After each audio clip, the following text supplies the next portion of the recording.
एक इंसान जो अपने लाइफ में काफी बेतहाशा कामयाब था। उसने अपने लाइफ में कई कंपनियां शुरू करके उन्हें बेच भी चुका था। वो $100 की नोटों की कई इंच मोटी गड्डी साथ लेकर घूमता था, जिसे वो हर किसी को दिखाता था।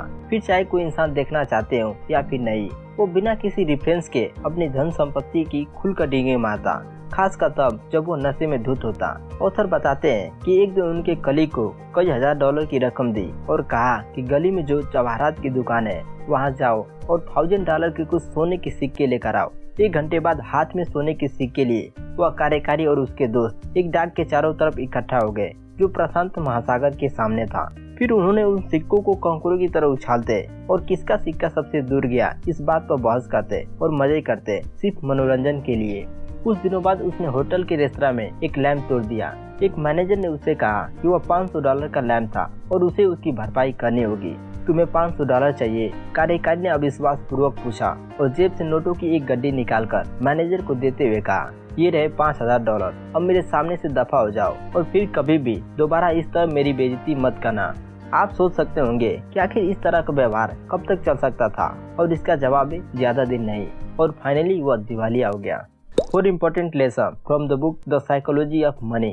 This is how compounding works. Warren Buffett की संपत्ति सिर्फ उनके एक अच्छा इन्वेस्टर होने के कारण नहीं है, बल्कि लगभग बचपन से ही अच्छा इन्वेस्टर होने के कारण है।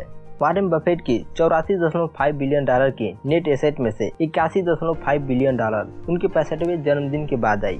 बफेट ने 10 वर्ष की एज में ही गंभीर रूप से इन्वेस्टमेंट करना शुरू कर दिए थे। 30 की एज तक आते आते उनकी नेट एसेट $1 मिलियन थी। लेकिन जरा सोचिए, अगर वे कोई कॉमन व्यक्ति होते जिसने अपनी किशोरावस्था और युवावस्था दुनिया घूमते हुए अपना पैशन ढूंढते हुए बिताए होते, और 30 की एज तक उनकी नेट एसेट मान लीजिए $25,000 होती, और मान लेते हैं कि अगर वे 60 की एज में इन्वेस्टिंग करना छोड़ देते जिससे कि वे गोल्फ खेल सकें और अपने ग्रैंड चिल्ड्रन के साथ टाइम स्पेंड कर सकें, तो उनकी टोटल वेल्थ का मोटा मोटा अनुमान कितना होता? $11.9 मिलियन, जो उनके वास्तविक टोटल वेल्थ से 99.9% कम होता। इफेक्टिवली वारेन बफेट की फाइनेंशियल सक्सेस को उस वित्तीय आधार से जोड़ा जा सकता है जो उन्होंने अपनी किशोरावस्था में बनाया और उसे अपनी ओल्ड एज तक कायम रखा। जो उनका निवेश है वो स्किल है, लेकिन उनका सीक्रेट टाइम है। कंपाउंडिंग जो है ऐसे ही काम करती है। हेज फंड रिनेसांस टेक्नोलॉजी के हेड जिम साइमंस ने 1988 से लेकर 66% पर ईयर की रेट से अपनी वेल्थ की कंपाउंडिंग की है। कोई भी इस रिकॉर्ड के निकट भी नहीं पहुंच सकता, और यहाँ तक कि वारेन बफेट ने भी 22% पर ईयर की रेट से कंपाउंडिंग की है। उसका बस 1/3, लेकिन फिर भी जिम साइमंस की नेट एसेट $21 बिलियन थी। जब इन आंकड़ों पर ध्यान दिया जाए तो बफेट से 75% कम धनी है। अगर साइमंस इतने अच्छे इन्वेस्टर हैं तो फिर यह अंतर क्यों? क्योंकि साइमंस ने 50 ईयर्स की एज तक इन्वेस्टिंग करना स्टार्ट ही नहीं किए थे। बफेट की तुलना में उनके पास कंपाउंडिंग के लिए आधे से भी कम वर्ष थे। Getting wealthy versus staying wealthy. Jesse Livermore अपने समय के महानतम स्टॉक ट्रेडर थे। उनका जन्म 1877 में हुआ, और जब लोग जानते भी नहीं थे कि ट्रेडिंग क्या है, वे एक प्रोफेशनल ट्रेडर बन गए। 30 इयर्स की एज में जेसी लिवरमोर की संपत्ति $100 मिलियन थी। 1929 में जेसी लिवरमोर वर्ल्ड के सबसे जाने माने इन्वेस्टर्स में से एक थे।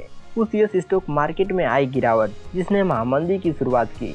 अक्टूबर 1929 की एक सप्ताह में स्टॉक मार्केट के 1/3 से अधिक मूल्य का सफाया हो गया। लिवरमोर की वाइफ डरोथी काफी डरी हुई थी। जब उनके हस्बैंड 29 अक्टूबर की शाम को घर पहुंचे, वॉल स्ट्रीट के सट्टेबाजों के आत्महत्या करने की खबरें पूरे न्यूयॉर्क में फैली थी। उनकी वाइफ अपने बच्चों के साथ रोते हुए जेसी का दरवाजे पर स्वागत किया। उनकी माँ इतनी नर्वस थी कि वे दूसरे रूम में बंद होकर रो रही थी। फिर उन्होंने अपने फैमिली को यह खबर सुनाई कि वे स्टॉक मार्केट में गिरावट पर दाव लगा रहे थे। उनकी वाइफ ने पूछा, मतलब हम बर्बाद नहीं हुए? नहीं डियर, आज मेरा ट्रेडिंग में सबसे अच्छा दिन था। हम शानदार ढंग से अमीर हो गए और जो चाहे वो कर सकते हैं, जेसी ने कहा। एक ही दिन में जेसी लिवरमोर ने $3 बिलियन से भी अधिक की कमाई की थी। स्टॉक मार्केट में हिस्ट्री के सबसे खराब महीने में वे वर्ल्ड के सबसे वेल्थी लोगों में से एक बन गए।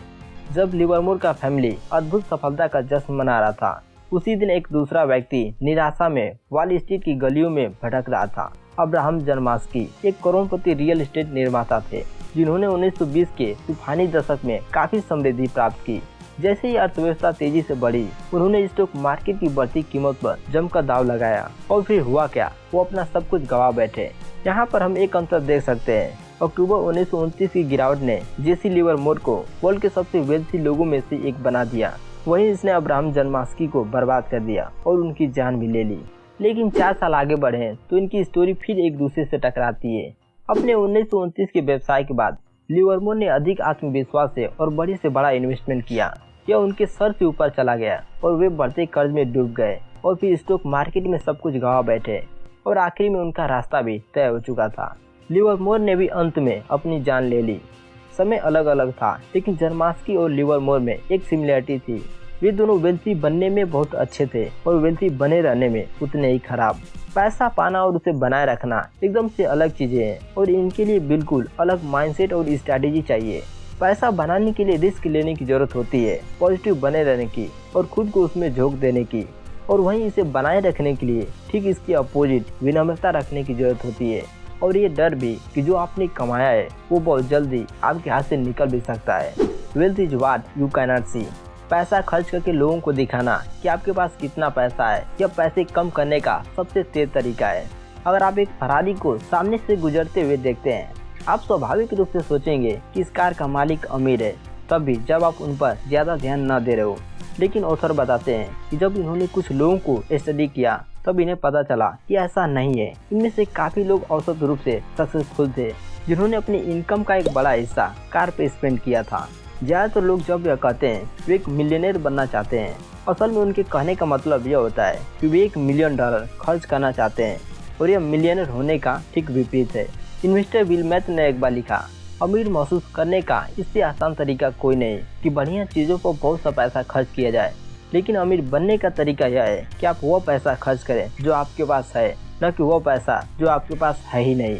लेकिन समृद्ध होने का एकमात्र तरीका यह है कि जो पैसा आपके पास है उसे खर्च न किया जाए। यह न सिर्फ संपत्ति संचित करने का तरीका है, बल्कि संपत्ति की परिभाषा भी है। वेल्थ वो फाइनेंशियल एसेट है जिसे अभी तक उस सामान में नहीं बदला गया जिसे आप देख सकते हैं। वेल्थ छुपी हुई होती है जिसे खर्च न किया गया हो। Save money. संपत्ति बनाने का संबंध आपकी इनकम या इन्वेस्टमेंट रिजल्ट्स पर कम और आपकी सेविंग करने से अधिक होती है। 1970 में ऐसा लग रहा था कि विश्व में सारा तेल खत्म होने वाला है। इसका फिगर आउट करना अधिक कठिन नहीं था। ग्लोबल इकोनॉमी में तेल की खपत बहुत अधिक थी।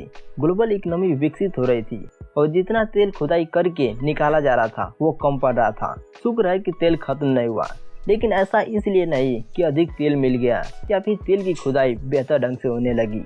तेल संकट पर विजय पाने का बड़ा कारण यह था कि तेल की बचत होने लगी। ऐसी फैक्ट्रियां, ऐसी कारें और घर बनाना शुरू किया गया जिसमें अधिक ऊर्जा की जरूरत नहीं थी। विश्व ने अपनी ऊर्जा को बढ़ाकर विकसित नहीं की, बल्कि अपनी ऊर्जा की खपत को घटाकर की। समझने वाली बात यह है कि अधिक ऊर्जा ढूंढना हमारे कंट्रोल के बाहर है और अनसर्टेनिटी से घिरा हुआ है, लेकिन जो ऊर्जा हम यूज करते हैं उसमें अधिक इफिशिएंट होना हमारे हाथ में है। एक हल्की कार खरीदना या फिर बाइक चलाना आपके हाथ में है और ये सही मायने में इफिशिएंसी में सुधार ला सकता है। अगर आप सोचते हैं कि संपत्ति विकसित करने के लिए और अधिक धन और निवेश प्रतिफल की आवश्यकता होगी, तो आप उतने ही पेसिमिस्ट बन जाएंगे, नेगेटिविटी की तरफ बढ़ेंगे। सेविंग को बढ़ाने का सबसे पावरफुल तरीका इनकम को बढ़ाना नहीं है, बल्कि अपनी पोलाइटनेस को बढ़ाना है, अपनी विनम्रता को बढ़ाना है। लोगों की बचत करने की क्षमता जितना वे सोचते हैं उससे कहीं अधिक उनके नियंत्रण में होती है। आपकी कामनाएं कम रहेंगी अगर आप इस बारे में कम परवाह करेंगे कि दूसरे लोग आपके बारे में क्या सोचते हैं, क्योंकि धन संपत्ति वित्त से अधिक मनोविज्ञान पर निर्भर करता है। आपको बचत करने के लिए किसी खास कारण की जरूरत नहीं होती। अगर आप बचत करना चाहें तो अगर आप बचत करेंगे तो ये आपको डिफिकल्टी के समय कई मुश्किलों में एक ढाल बनकर आपकी हेल्प कर सकता है। तो आज की ये बुक समरी आप सभी को कैसी लगी नीचे कमेंट बॉक्स में कमेंट करके बताएं। तो फाइनली इस सेल्फ मेड माइंडसेट चैनल को सब्सक्राइब करके नोटिफिकेशन ऑन कर लीजिए, जिससे आपको और भी ऐसे वीडियो देखने को मिले। तो इसी तरह सीखते रहें, अपने स्किल को इम्प्रूव करते रहें एंड उसे इम्प्लीमेंट करते रहें। फिर आपसे मिलता है एक नए टॉपिक के साथ।